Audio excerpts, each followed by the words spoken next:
Welcome, ladies and gentlemen, to this week's episode of Talk Exchange. Today's guest is our social media specialist, Jason Hines, and the topic for today is AI for social media. AI, in case you are not familiar with the term, although you should be, is artificial intelligence. So Jason talks today about how clubs are like small businesses, and it's very, very important to use AI to grow your clubs. They talk about sponsorships, efficiencies, creating the right prompts and creating projections, how it's important to be very specific. And it should be used as a collaboration tool, and how AI is like your child. You have to work with it, develop it, and be very specific in teaching it certain things. So this is a great opportunity to learn a little bit more about AI if you're not familiar. And if you are familiar, then a lot of tips today will help you apply those things to your club. Hope you enjoy, and we'll see you again next week.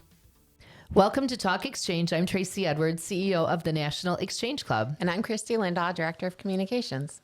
So, Christy, AI is out there, and I'm always proud to tell everybody that here at the National Exchange Club, we have been working with various forms and steps throughout the AI process really for years. Yeah, I'm actually really proud of the fact that we stepped into AI fairly early and sought out some training.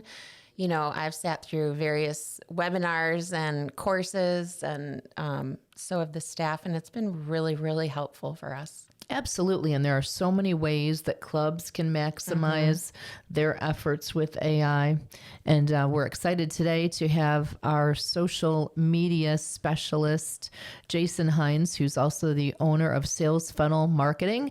And Jason is also really well-versed to speak on AI and social media. And so we're looking forward to him joining us today to offer some guidance on how clubs and anybody listening really can just enhance their skills and their presence, right? Yeah. I mean, maximize your time and the tools at your fingertips, you know? Definitely. Hi, Jason. Thanks for joining us today. Hey, thanks for having me, guys. Well, tell us a little bit about Sales Funnel so- Marketing and what you do first before you start sharing your advice. Sure. So, Sales Funnel Marketing kind of started as I owned an insurance agency before this and realized that no one was really doing insurance very well on social media. And it was such a great way for me to kind of build a brand and build a presence. So we tried to build a brand of trust on social media. And that is where we kind of built that. And I had more people asking me about social media stuff than I ever did insurance policies. So 2017, I started Sales Funnel Marketing, and the rest was history. About 3 years ago, I sold the insurance agency, and now we run we run social media pages full time for so many different clients. And it's been a lot of fun being able to tell people's story. And it's just been, if you'd have told me I was doing this 12 years ago, I'd have told you were crazy. But I think we all probably have that story. So here we are. Well, definitely. And, you know, we partnered with you earlier this year and have just seen everything trend upwards, right? Everything has increased, the engagement, the views, everything. Yep. Across the board. If anyone listening, you know, is in close contact with our social media, they already know Jason. Yes, that is true. So tell us, today you're here to talk about AI and how that can maximize social media efforts. So what should people know? Yeah. I mean, where do we start? Right. I started using, I started using AI early on before ChatGPT. So I try to say I'm like the old guy that was like way back in the day when there was Writer and Jasper was really the only two programs you could use out there, and it was more for content creation. And then ChatGPT kind of burst on the scene a few years back. And it's just kind of hit the ground running. I mean, if you want people to pay attention to what you're saying, you just mention AI, and you know they're all ears at this point. But earlier in the year we ran a workshop to talk to small businesses about how they can create their business plan and figure out how they want to excel their businesses. And this really isn't much different than with clubs, because a lot of the clubs are, I don't want to say ran as a business, because it's always passion and community first, but you always have to make sure that you're trying to figure out how to reach your audience in kind of a creative way. And using AI can really do that in terms of how you want to establish, how do you want to grow your club? How can you reach out to new members? How can you create collaborations between other business owners and things like that when you're looking for sponsorships? So you can ask it so many questions. And what I see is a lot of people will use it and say, tell me this. They're not really using it as like a collaboration tool, and they're trying to get it to kind of tell them what to do. Well, you kind of need to tell it what to do before it knows. So you have to make sure that you're creating prompts that get it to think a little bit more. So, and I've seen things that we kind of talked with you guys about creative ways that you can use it in terms of, creating projections for 2026. And you can add in things like, hey, where do we want to focus? But if you don't necessarily tell these programs where do you want to focus and how do you want to do that, it really doesn't have any idea until you kind of give it those ideas. And then you can you can really, I tell people you can go down a rabbit hole and be right back where you were, because if you give it these big, long, generic prompts, it's not going to know what to give you. So you have to be very specific with it about what you want to do. And that is where you can kind of sit down with your clubs and say, where do we want to get better? And then when you have those bullet points, you can ask this program, where can we get better and how can we do it? And then it gives you all these ideas. And then you get to pick out the ones that you think could really work specifically for your club. Because I look at it on the national level because that's how I run the social media plans or program. But every one of your clubs are so unique in their own way. If they're not using it in their own brand or style, then it's going to be really hard because it's looking at it at a broad scope. You need to narrow that down to say, what are clubs doing in Tennessee? What are clubs doing in Indiana? What are clubs doing here in Toledo? And how can we hyper localize that? I like that you said that. That's absolutely true, because every club has its own culture, its own personality, its own things that they're known for. So you're right. There's not just one size fits all solution and how they should all market themselves, because really they want to market to their community. And we're known for saying, your community better than we do. That's one of the things I love about exchanges. In that community service area, they can do whatever their community needs. So that's an excellent point, is really think about their community, right? Yeah. Yeah. And, absolutely. Yeah. And to touch on what Jason said about the prompts, that's huge. Right. Learning to prompt AI is fundamental. You can't do anything else but it's kind of a fun process, wouldn't you think, Jason, to learn that while using the tool? That's how you go down these rabbit holes. It's almost a partner in your group think. So you share ideas back and forth with it. And the cool thing about it is that it's pulling from knowledge that you don't have to provide about your community or what the needs are or what the different partnerships between volunteer organizations. So it's beneficial in that way for sure, too. Yeah. And I think using it as more of a collaboration tool, because I've seen a lot of people try to use it more of a crutch, or they'll say, write me a post on Instagram for my business. Well, if it doesn't necessarily know your business or know anything about your business, it's not going to know that. So you almost have to create that prompt to where you always have to tell it what your goal is. And this is like the secret sauce. It was like, it needs to know what its role is. So if you're looking for market research, tell it to assume the role of a market analyst, or tell it to or a local expert in your area, right? So when we were doing stuff for the convention for Kentucky, I've been to Kentucky maybe twice. All I know is bourbon and horses. Pretty much. So that was really those two things that I knew about. So I had to ask as a local expert, say, tell me more about Kentucky, specifically where we were at. And, then I found out about the museums and found out so much more about Kentucky that I can now use that when we're just not just talking about bourbon and horses, because as much as I like bourbon, I really care less about horses. So I needed to know how, there might be two sides of the audience that like that stuff, but the audience that didn't know there was this many museums and a lot of culture in Kentucky, we wouldn't even have been able to hit that without researching it a little bit more. So using it as a research tool to learn and get better it's a fantastic tool, but a lot of times we use things as to try to make things easier for us, and the opposite kind of Yeah. happens. So Interesting. You'll learn that you have to word choice and specifics, right? It's almost like talking with a teenager. Every little detail, It every really word is. you use matters. yes, and that's what I tell people. I said I tell people to kind of treat it as your newest employee. You're not going to have your employee go be like, if you ask them, go write me a research or go write me a paper on this, and you just give them that, which is the prompt that people give ChatGPT or Gemini or whichever program they use, it'll try its best. But I tell people it's kind of like the golden retriever of AI, because all it wants to do is please you. So it'll make up stuff to make it look like it knows what it's talking about, unless you tell it, I only want to see this from credible sources. And then it'll say, oh, I need to find things from .org, .edu. Right. I won't find it off Wikipedia or Reddit, because that's usually its two main sources. The two easiest sources are Reddit and Wikipedia.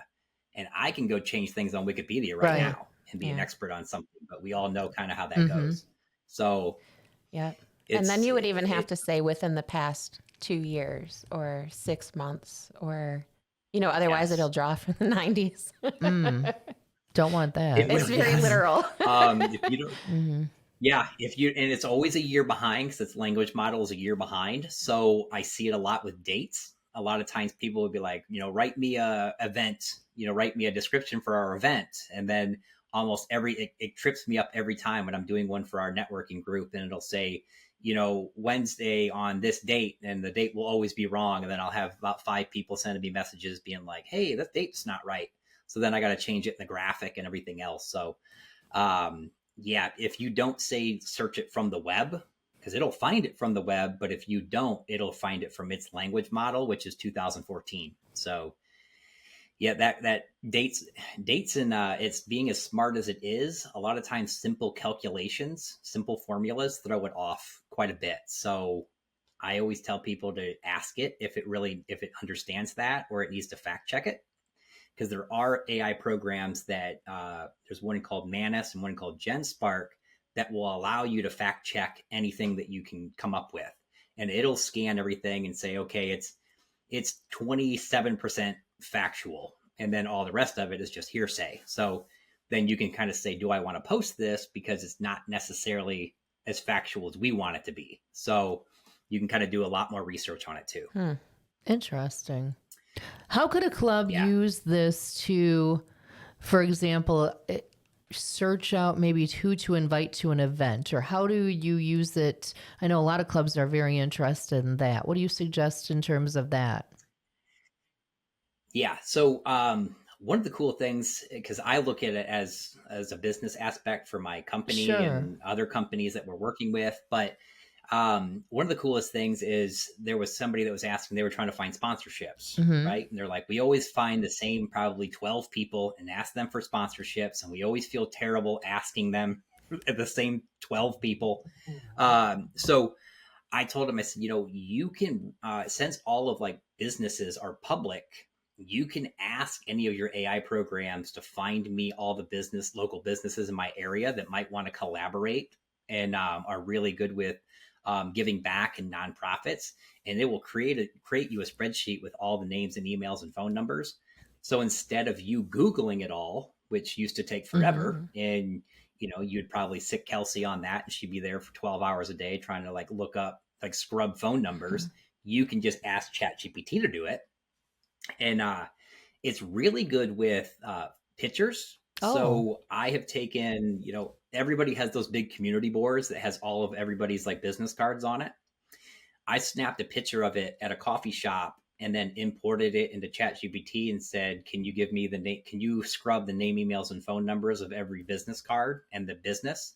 And then it spit me out 75 names that are now a lead list, because clearly they want to be reached out to somehow. So that's the really cool part. And there's some AI programs that'll literally call for you. I've gotten a couple, and it's really weird, so I wouldn't recommend it. Because you guys being like about authenticity. Right. I think you trying to call and ask somebody to collaborate with you via AI probably is not going to be the best way to go. No. But it's a nice way for you to kind of not have to keep going to the same people. And if you have events that are successful, you could say, hey, we do a purse bingo every year. Can you give me 10 ideas that of other nonprofits have used that may have been very successful? And they might come up with something like cornhole or pumpkin carving or, chili cook-offs, things like that. So, a lot of it is, how do I take what we've done that does really well, and how can we expand on that to make it better? Right. So, Yep. yeah. Yeah. And it's something cool to note too. And I love this. We have at national headquarters, we have a paid account. And one of the great things about that is that it kind of stores past projects in its memory, so it makes future and current projects easier. But it also, you can use it, Jason, I want you to explain how you can use it to correct misinformation out on the web about your organization, because you need to know everything you put into any AI is now public information. So don't put anything that's proprietary or, secret. Yeah. And that is where I say, like, buying the pro version is probably the best option, because a lot of people are using the free version and it'll flat out tell you we can use your data for anything. There is a way that if you're using the pro version, you can toggle that on and off and tell them, like, hey, don't use our information. So there are kind of some safeguards against that, but the amount of people that are using free versions because they don't want to pay the $20, or I believe it's about, everything's average of probably $20 or so. And I tell people it's probably the best $20 you'll ever spend. But a lot of times people don't want to do it because they want to get a feel for it. And I've seen people put in their bank account numbers and import their P&Ls and all kinds of stuff on the free version, which, yes, they can use it for pretty much anything they want. So that is a big pitfall, especially when you guys have that little disclaimer that says don't, post this type of stuff or don't use this, and people still do it. So, but there is so much misinformation. I always tell people, try to make sure that if it is for your club or something, have a watermark on it so people can, and people always try to do the watermark in that bottom corner.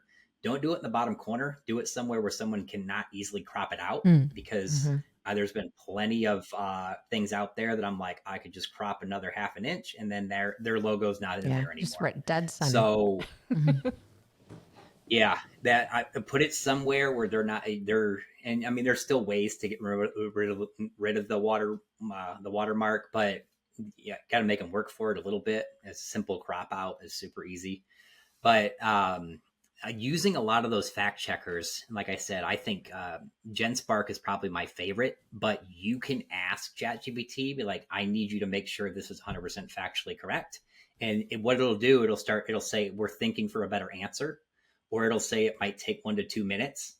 And then there's a tab that says deep research. And if you wanted to create more of an in-depth stuff for you, create that deep research and always ask it to fact check based off of credible resources. Then it's going to give you probably the best option. Because even when I was trying to do research for National Exchange Club before I started working with you guys, I was getting so much information from other clubs and child abuse websites and a lot of this different things. And I didn't necessarily know if it was a credible source or not, because I was looking for histories of clubs and I wasn't 100% sure. So I was like, I can't necessarily use that because I don't know if it's secure or not. So I had them put it into a PDF. I took that PDF and put it in my fact checker, and it told me what was factually true and wasn't. So it gave me kind of a rough idea as a custom instruction. When I built the custom GPT for the National Exchange Club, it had your history and all your factual stuff right. And again, dates is hard. So when it was giving me any dates, I was like, just to omit the dates because I don't think it's going to be correct, even though it'll tell me it's correct. It gets really confused on simple tasks. But that was how I kind of create a profile around all of my customers or clients. And then it gives me a rough idea as to what your guys' vision is, which yeah, so And it's fun too. that was kind of my roundabout. Well, yeah, and by building Yeah, that it's profile, you're putting correct data Right. out into the universe, and it's just automatically going to kind of float out there on the internet. You've already shared it. yeah, So, like Jason's saying, when we build our profile out in the way he does, which is ever growing, right? Right. By putting in details Yeah. rather than just asking for Yes. information, you're actually helping your club as well on the internet. Absolutely. yep. Because like I will post something one way, and then I'll get an email from either Christy or Tracy that says, "Hey, we don't necessarily like how you said that," and I'll be like, "Oh, okay." So I will put that in my instructions to say that's not how we say that. That's not how we word that. Could you please word it this way? And it'll say updating my memory, and then it'll know not to do that. It's again. awesome. Yeah. Very cool. Again, it's very like I think you hit the nail on the head when you said it's kind of like your child. It was like, please don't do that again. And then sometimes it's like, yeah, sometimes it's like my kids because I'll be like, hey, please don't do that again, and we'll go right around and do the same thing, and I'll be like, we said not to do that. We have Please to don't get do more that." specific. Yes. Yes. Yeah. So, but I tell people it's kind of the most sophisticated ship, but if there's no one driving it, that's not that's going to be the problem. It's a very sophisticated tool, but if there's not a human behind it driving it and making sure that it's saying the right things, you can put a lot of misinformation out there. So That's a great point. I see a lot of graphics and a lot of stuff. And now Sora 2 came out, Right. and it kind of you can create any video, and people don't understand that little watermark dancing around means that it's not a real video. And I've seen some stuff circulating around that's like, please don't keep posting that because that's not Yeah. true. But it's the world of social media. People will try to get engagement. So I'm very concerned about the stuff that's happening in Jamaica right now, the type of AI Right. videos that'll be Yeah. coming out in the next week. I try to warn everybody, like, it makes you very skeptical. I mean, everybody was skeptical on social media anyway. Now I have to look at everything and be like, that can't be true. It's Right. true. That is I- absolutely true. Yep. I saw something on GMA Yeah. just the other day about how their realtors are using AI to help sell homes. The images. Sure. Mm-hmm. Yeah. Yeah. So And they're using like virtual staging and Yeah. stuff. Yes. And then you walk into a house and it's not even set up the same way. Right. But me being optimistic about it, it's such an opportunity to be authentic because there's so much misinformation out there. If you're running your club or your business in such an authentic way, and it's okay for you to say, I'm human too. This is what we do. This is what we're doing to give back. And that's what I think gives you guys such a leg up. And even, the ceremony on Saturday, there was so many people that were giving back and doing great things, and not without an expectation of return, because that's just what you do. And that is where I think even all of the clubs, as long as they're leading with authenticity, which I've seen most of them do because I'm engaging on most of their stuff quite often. And that's what makes it really exciting, that in a world of AI, authenticity is going to be the thing that's going to separate pages from other pages. I love that. That's a great message, Jason. I love that too, Yeah. because everything you did, you just summed up and tied it with a little bow that lead with authenticity and use AI to help you. That's awesome. Should we Yeah. encourage people to send us an email if they'd like to do, say, an online seminar with Jason? Definitely. Yeah, let's see how much. Absolutely. I bet you, Jason, we're gonna have to book a couple, buddy. I like that. And let's also hear from clubs how they're using AI, how it's Yeah. working for Yeah. them, and the results they're seeing. Yeah. Good. Possibilities are endless. Yeah. Yeah. Good. Yeah, and the two that everybody always tells me, they're like, it's really great for emails and it's really great for social media, and I was like, that's just the tip of the Exactly. Yeah. iceberg. Like those are the two things to get it started. But when you start really breaking it down, and I mean, I created my 2015 or 2025 business plan to grow sales funnel marketing, and it blew it out of the water within the first quarter. Wow.